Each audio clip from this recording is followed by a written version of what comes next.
هغه د سنتو د وجې سر نه ماته، د خپل خواهش د وجې سنتو باندې سر ماته بیا هلته مغروره کېږي په دې باندې مه چې زه د وزیر زوی یم او زه د فلان زوی یم او زه د ګیره پرېږده لکه خیر دی سنت دی مشکل نه لري. ولې هغه وخت کې چې به کوم دوکانونو کې قطخ خرڅېده هغې د پاسه به امچوره اچوله، امچوره اترشه غوندې وي که نه ماشومان اکثر استعمالي او ښځینه. په دې مغروره کېږه مه چې علم الله تا ته سپارلی. الله تعالی علم غلام تم ورکوي، الله تعالی علم غریب تم ورکوي، الله تعالی علم خیرن تم ورکوي، خو چې چا سره د علم قدر وي. بیا چې دا کوم احادیث د رسول الله مبارک ما نقل کړي په دې ټولو باندې به خلکو جرح کولی شي، دا خپله غلط تېر شوی دی. د نبی علیه صلات وسلام د احادیثو د تحفظ دپاره او د هغې د خدمت دپاره خپل پیسو نه کوز شوم.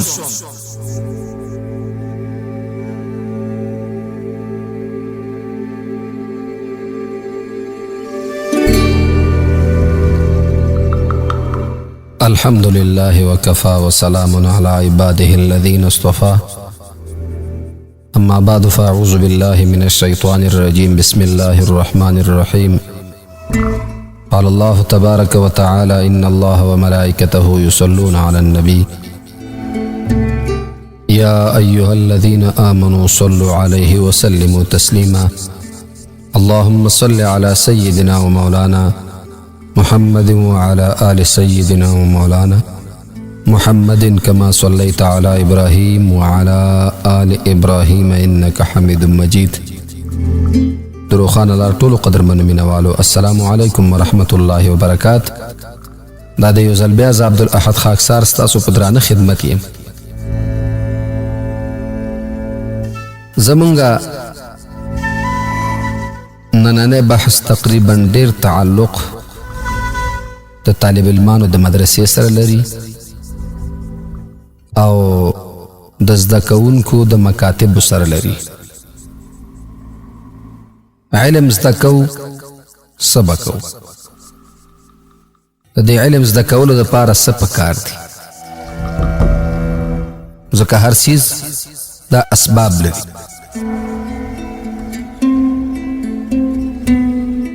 اسباب سره سره دنیای علم خو به حاصل کی او دینی علوم کې علماء کی احتیاط ډیر ضرور ده. آداب المتعلمین دی کی ذکر کی چې عبدالرحمن ابن قاسم رحمه الله فرمایي چې زه د امام مالک رحمت الله علیه په خدمت کې 20 کاله پاتې شوم. هغې کې 18 کاله د ادب او اخلاق په تعلیم کې مې تیر کړه. 2 کاله مې د علم یادول شروع کړل. تاسو فکر دې ته وکړئ چې 18 کالو کې ادب یاد کړی دی او 2 کالو کې د علم طلب کړی. او بعضې د واقعاتو کتب لیکي چې د عبدالرحمن بن قاسم صاحب به ویلې کاش چې دا 2 کاله مې نورم ادب یاد کړی وی. امام مالک صاحب غوندې لوی شخصیت سره 18 کاله کې ادب یادوي، 2 کاله کې بیا ورسره د علم زده کړه کوي. امام شافعي رحمه الله فرمایي چې علم حاصلولو سره جړه ځکه پکار ده چې ته خو یوازې علم نه حاصلې که نه بلکې په خپل ځان باندې حجت الهي هم قایم یې، ځکه علم سره پوهه راځي. بیا به الله تعالی دا پوښتنه درنه کوي چې ته خو پوهېدلې، ستا په زړه کې او ستا په وجود کې زما څومره ویره وه که تا خو علم کړی. داسې ډیر واقعات چې مونږ تاسو ولولو د علماو انسان عقل ورته حیران شي. مولانا مظفر حسین کاندهلوي رحمه الله د دې په حالاتو کې علما لیکي چې د خپل طالب علمۍ په زمانه کې به د بازار نه یوازې ډوډۍ اغستله، قطغ به یې نه اغسته. ولې هغه وخت کې چې به کوم دوکانونو کې قطغ خرڅېده هغې د پاسه به امچوره اچوله، امچوره اترشه غوندې وي که نه ماشومان اکثر استعمالي او ښځینه. دغه امچوره به په قطغ د پاسه اچوه. اوس هم بعضې دکانداران دي په دې شیرنخود باندې او یا مثال په توګه په کلول د پاسه او یا د لوبیا چې ورته وایي هغې د پاسه هم اچوي. نو دغه امچوره به اچوله، نو دې کې امچوره کې ضرور ام پکې پراته وي، ځکه لکه دا ام چوره چې ورته وایي که نه ام میده میده کړی وچې کي بیا یې میده میده کې ټکوي یې نو ځکه ورته ام چوره وایي نو هغې وخت کې به د ام د باغونو چې کوم رواج و که نه هغه شرعا ناجایزه و نو په دې وجه به مظفر حسین رحمه الله خپل ځان د بازار د قطغ نه ساته ډوډۍ به یې وچه خوړله وایي هسې نه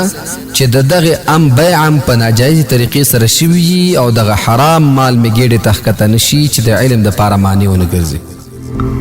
دومره لوی احتیاط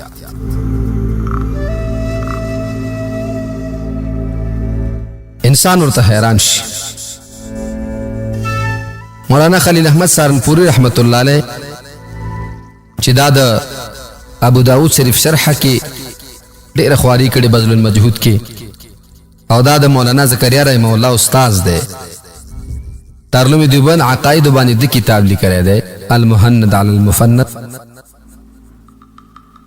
لوی علماو کې دی دکې دومره احتیاط چې د مدرسې نه به څه شی د خپل ځان دپاره نه استعمالو حتی چې د مدرسې په فرش باندې به عامو کارونو دپاره نه کېناسته کله چې به یې درس کو د مدرسې په فرش باندې به کېناسته که نه د هغې نه به استفاده نه کوله ولې وایي چې بیا مې الله تعالی سینه د علم نه خالي کوي نو محتممین حضرات دې لږ سوچ کوي لږ فکر دې کوي په دې کې خطا نشي ګوره ځکه مدرسې ته خلک ډېر اشیا راوړي محتمم د مدرسې سیز خپل ګڼي ډېر احتیاط کوئ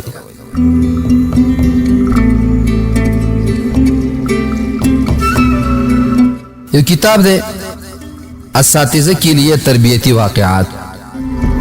په هغې کې ذکر کړي چې د بعضې حضراتو نه داسې شاګردانو نقل کړي دي کله چې به دارالعلوم دیوبند سالانه جلسه به وه نو جلسې ته هماخه خلک محافظین ټاکي خو چې کوم سړی به د سالانه د جلسې ذموارو هلته مدرسه کې باورچي به مو یعنې هغې به اشپز چې ورته وایو دا مو مګر دغه حضراتو کې دومره تقوا و چې خدمت به مدرسه کې کو او خوراک به خپل کور کې کو د مدرسې نه به ځان سره څه نه وړه ولې وي چې په دې مو الله ونه نیسي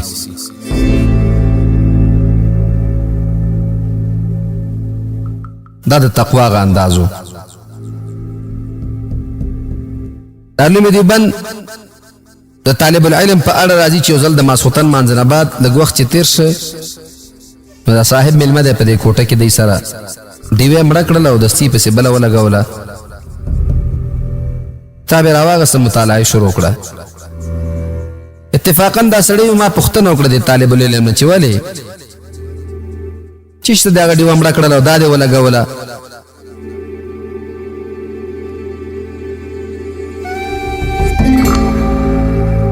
ما ته ویل چې میلمه دا کم اولنې ډیوه چې مې مړه کړله نو دا د مسجد چراغ دی د مسجد ډیوه وه نو څومره وخته پورې چې مسجد ته خلک راتله نو د مسجد دپاره به استعمالېده هغه رڼا نه موږ هم استفاده کوله خو کله چې مسجد ته مزګزار بند شول نو هغه وخت نه بعد بیا د دغې چراغ لګول دا اضافه اسراف و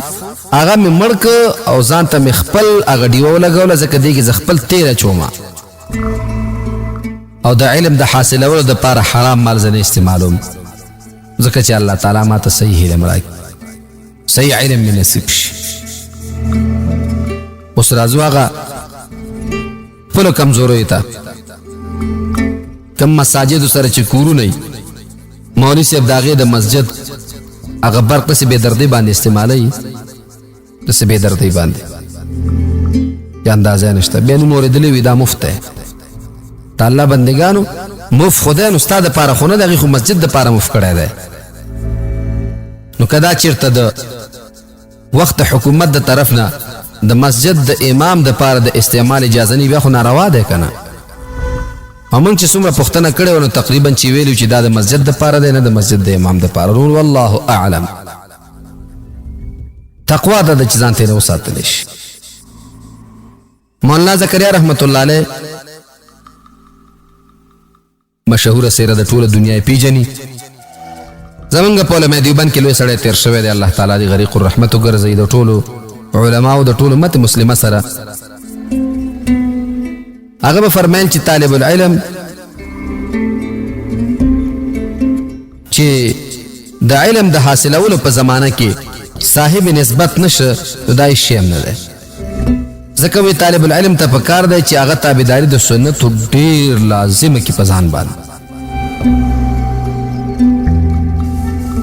ډیر د سنتو تابعداري په ځان باندې لازمه.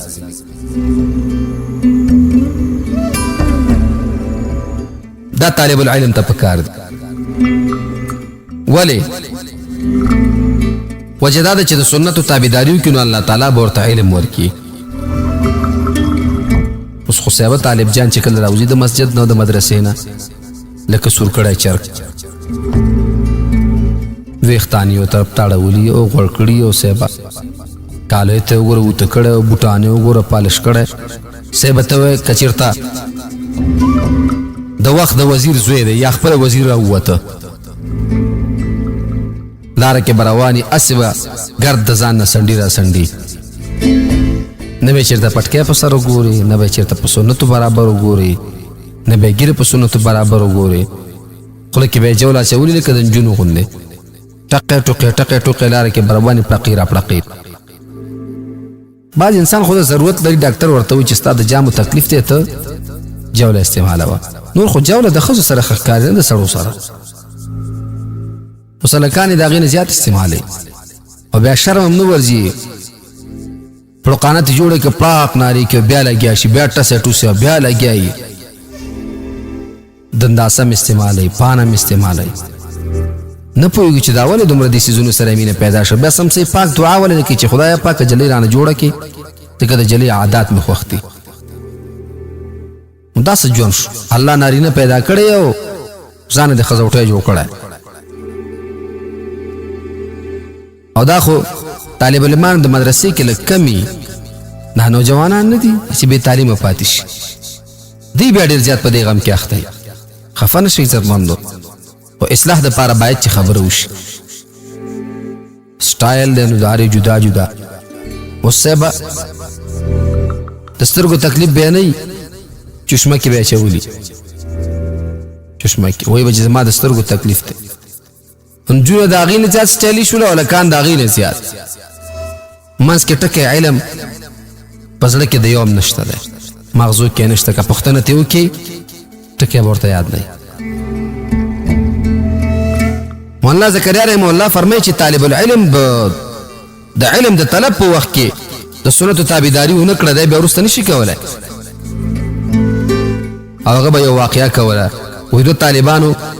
د علم د حاصلول دپاره سفر وکړه. 2 کاله بعد چې بیرته کور ته راغلل نو یو نه کامل فقیه جوړ شوی او بل علم کړی خو د کمال نه خالي و. کله چې هغې وخت علماو پوښتنه وکړله او تحقیق یې د دوی نه وکړه، معلومه شو چې کوم یو انسان کامل فقیه جوړ شوی و هغې کې د سنتو تابعداري ډېره وه او په هغه بل کې د سنتو تابعداري نه وه. مونږ خو صاحبه سنتو دپاره هر ځای کې بانې ګورو، خیر دی سنت دی پروا نه کې مې کوه،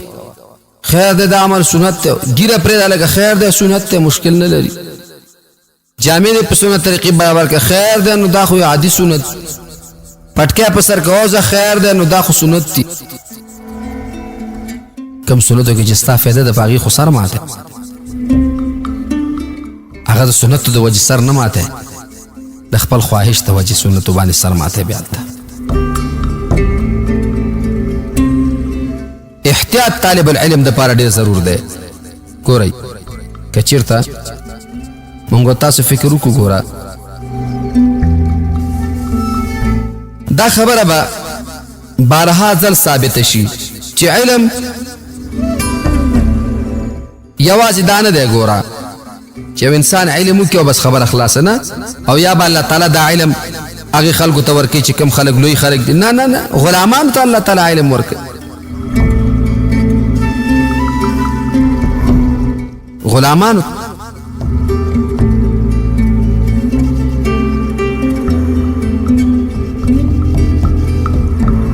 یو ځلې ابن شهاب الزهري رحمه الله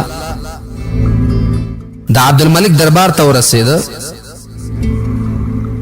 دا واقعات تحفة الاحوزی ذکر کړی ده او معرفت علوم الحدیث هم ذکر کړی. ابن شهاب الزهري دا مشهور عالم دین دی. دی پوری خبره کوم چې الله تعالی غلام او اصل ته نه ګوري، علم چې چاته ورکي الله تعالی چاته ورکي چې چا سره قدر وي. مغرور کېږي په دې باندې چې زه د وزیر زوی موضوع د فلان زوی موضوع ده. نه کمزور سړی دی، خو چې د علم ادب درکې وي کنه نو الله تعالی به درته علم درکوي. او واقعا ډېره ښه خټه او ګټه سره لګي که دې ته تاسو فکر وکئ. عبدالملک یو بادشاه دی. د ابن شهاب الزهري رحمه الله نه پوښتنه وکړله، ورته وایي چې ته خو لوی عالم یې، ستا نه پوښتنه کومه چې د مسلمانانو په مختلفو بازارونو یعنې ښارونو کې خلک کوم علماو ته ډېر رجوع کوي، کوم علماو ته خلک پوښتنې ته ورځي؟ یعنی علما خو ډېري خو مرکزیت چاته حاصل دی. او دا ښکاره خبره ده چې کم خلکو ته خلک ډېر ورځي نو هغې د هغې خلک قدر هم ډېر کوي که نه، عزت هم ډېر کوي. نو عبدالملک صاحب دا معلوموي چې په علماو کې د چا قدر ډېر دی اوس، ځکه خلک بیا د هغې دومره قدر کوي چې صادر په ځای باندې دی زړی چې خپل لیمې ورته په دې ځمکه باندې واچي، ورته چې په دې باندې قدمونه کېده. بهر تقدیر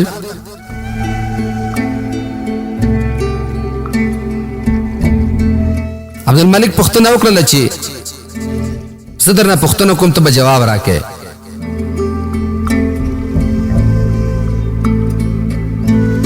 دی ورته یې صحیح ده صاحب.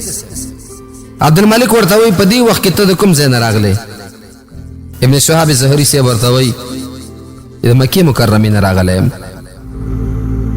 بادشاه ورته وایي مکه مکرمه کې څوک داسې و چې هغې ته خلکو ډېره مراجعه کوله او خپل د دینی مسائل به ور وړل او خلکو به ورته ویل چې زموږ دا مسائل حل کا. زهري صاحب ورته وایي چې عطا ابن ابي رواح رحمه الله، عطا ابن ابي رواح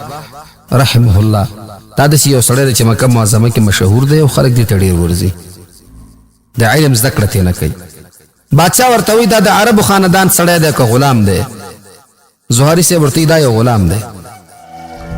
الله اکبر، غلام دی مگر اصل خلک پرېږدي او دې غلام ته ورځي،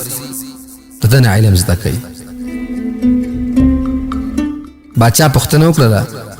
چې عطا ابن ابي رباح ته دا مقام د څه شي نه ورکړی شه؟ هم زهري صاحب ورته وایي چې د علم دین او د احادیثو نه، ځکه د دې نسبت د علم دین سره دی،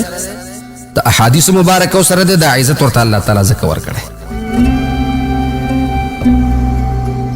بادشاه ویل یقینا دا دواړه څیزونه داسې دي چې انسان ته عزت ورکوي.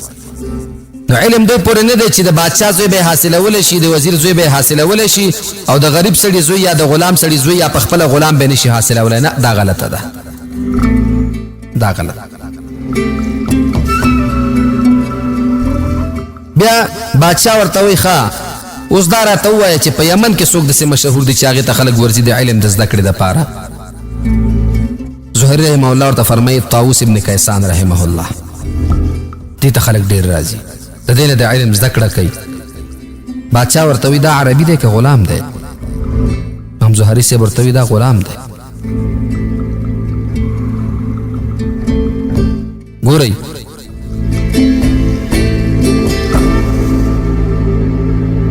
که چېرته وکته په یو ځای کې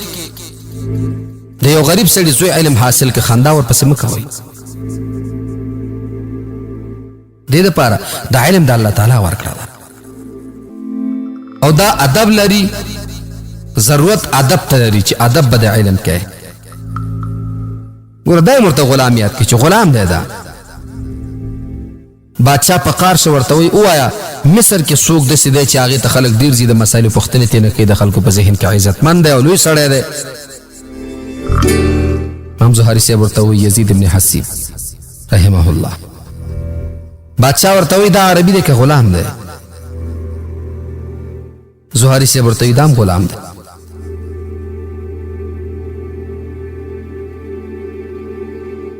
بادشاہ ورورو په قاری کې ځکه بادشاہ په دې تمه دی بادشاہ د عربي نسل اوسیدونکی دی نو دی دا فکر کوي چې ما ته به وسوي چې دا فلانکی سړی آزاد او اصیل او عربي دی دا داسې عالم دی چې شهرت لري نو هغه ورورو په قاریږي بیا بادشاہ پوښتنه وکړه ښه اوس شام کې څوک دی نو د شام حال راته ووایه شام کې داسې څوک دی چې هغه په علم کې شهرت لري او خلک ورته ډېر راځي امام زهري صاحب ورته مکحول رحمه الله بادشاہ ورته وی دا غلام دی او که نه عربي دی یعنی آزاد دی زهري صاحب ورته نه صاحب دا هم غلام دی خو الله د علم د وجې نه ورته ډېر لوی قدر ورکړی عبدالملک چې دا واورېده بادشاہ نو لږه لږه لهجې بدله کړله او لږ لږ قار ورته ورځي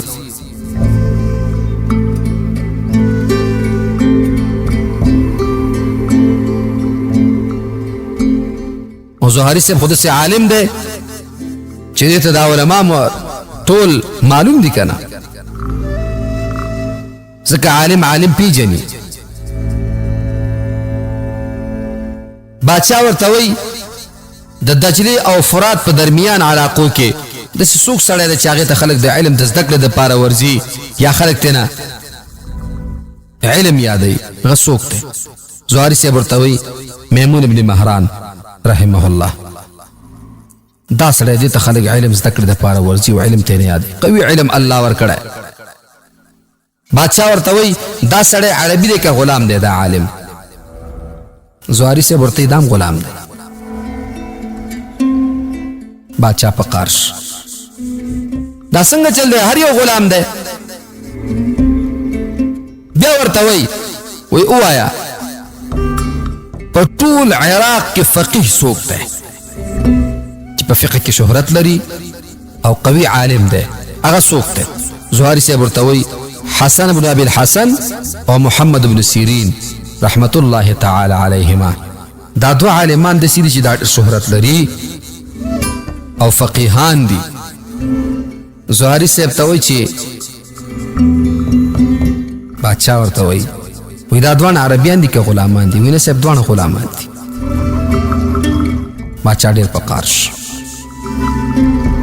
بیا ورته وایي د مدینې منورې فقیه څوک دی چې مدینه منوره کې قوي علم ولري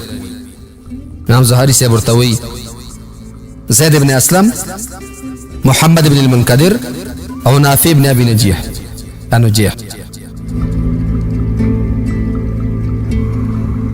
بادشاہ ورته وایي چې دوی څنګه خلک دي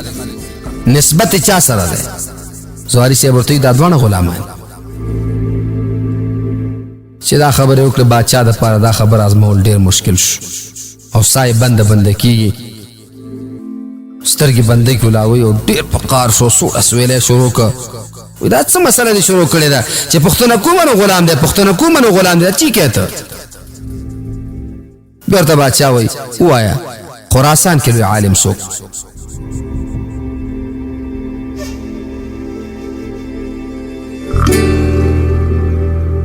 خراسان کې څوک ته داسې عالم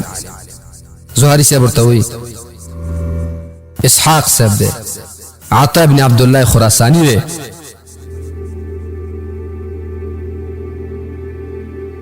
وایي ښه بادشاہ ورته وایي دا کوم خلک دي اصل دي که غلامان دي وایي صاحب دا دواړه هم غلامان دي یو دم بادشاہ په قار شوی په تا د افسوس وي کمبخته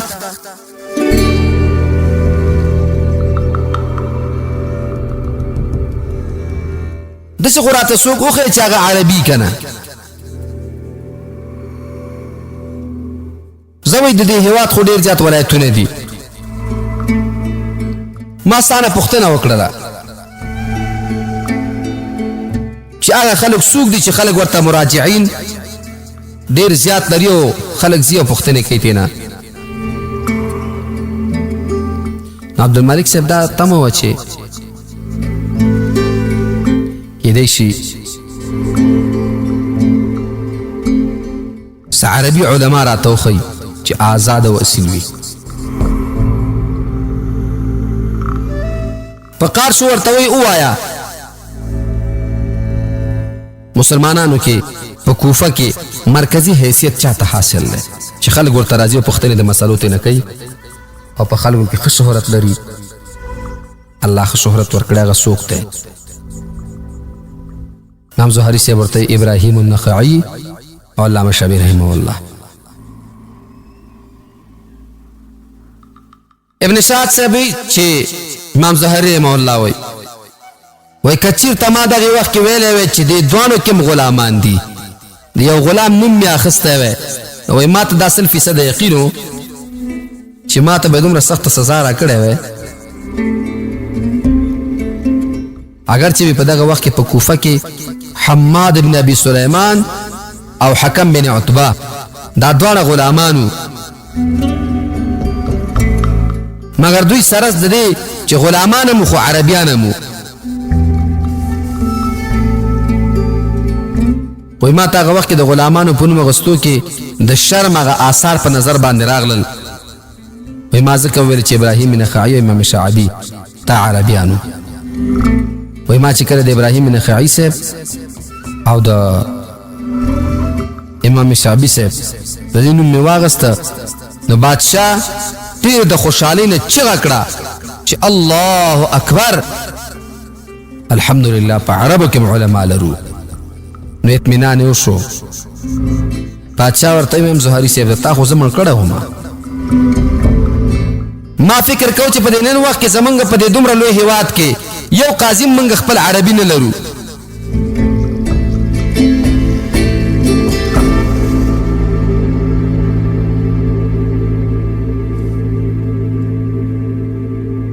خو چې دا یو نفر د راته عربي وښود وایي زړه نه مې غم درې شو او که چېرته تا ماته د اخرنی سړی دا عربي نه وی ښودلی نو عن قریب و چې زما زړه به چاودلی وی دا مې دې دپاره وویلې په دې مغروره کېږه مه چې علم الله تا ته سپارلی الله تعالی علم غلام تم ورکوي الله تعالی علم غریب تم ورکوي الله تعالی علم خیرن تم ورکوي خو چې چا سره د علم قدر وي د علم قدر قرباني به ورکوي د علم ده امام بخاری رحمه الله بارک راضي د یو ځل کشتۍ کې ناسته سفر کوي د سره خوا کې کوم ملګری چې ناسته خو لاره کې روانې خبرې کوي سفر کوي نو یو ځای د سراغ چې امام بخاری رحمت الله علیه پکې خپل هغه د پیسو هغه بکسه راوویستله خلطګۍ غوندې وه په هغې کې پیسې وې د ملګري ته پوښتنه وکړه دې کې څه شی دي په دې کې پیسې دي څونه پیسې دي دومره هغه زما سفر ملګری دی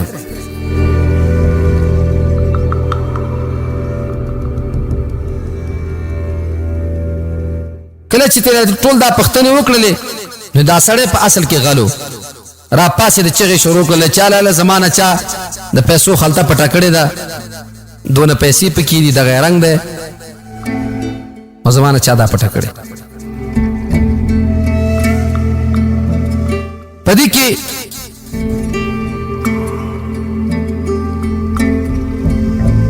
پدې کې خلکو आवाज وکړ چې تا نه دغه څه خلطه ورکه شوې ده نو ته تالاشي شروع کا امام بخاری رحمه الله د ځان سره فکر وکړ که تالاشي وکړه نو دا به زمانه واخلي او اصل کې پیسې خو زما خپلې دي تالاشي شروع شوله کله چې تالاشي خلاصه شوله هیڅ هم خلطه پیدا نه کړله هلکه که قلاره شه ورته یې ویل چې هلکه بس قلاره کښېنه بل ځای کې به درنه غورځېدلی دلته نشته ته یې وګوره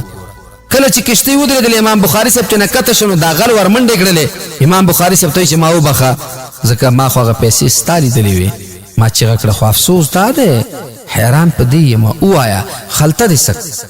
او ورته وایي چې خلطه خو ما سیند ته وغورځول او الله اکبر 6,000 اشرفۍ پکې وې سیند ته دې ولې غورځاو او ورته وایي که چېرته دا 6,000 اشرفۍ ما سین ته غورځولی نه وی زما په نوم باندې به یو داغ لګېدلی چې امام بخاري غلا کړې بیا چې دا کوم احادیث د رسول الله مبارک ما نقل کړي په دې ټولو باندې به خلکو جرحې کولی شي دا خپله غل تېر شوی دی د نبي علیه صلات وسلام د احادیثو د تحفظ دپاره او د هغې د خدمت دپاره خپل پیسو نه کوز شوم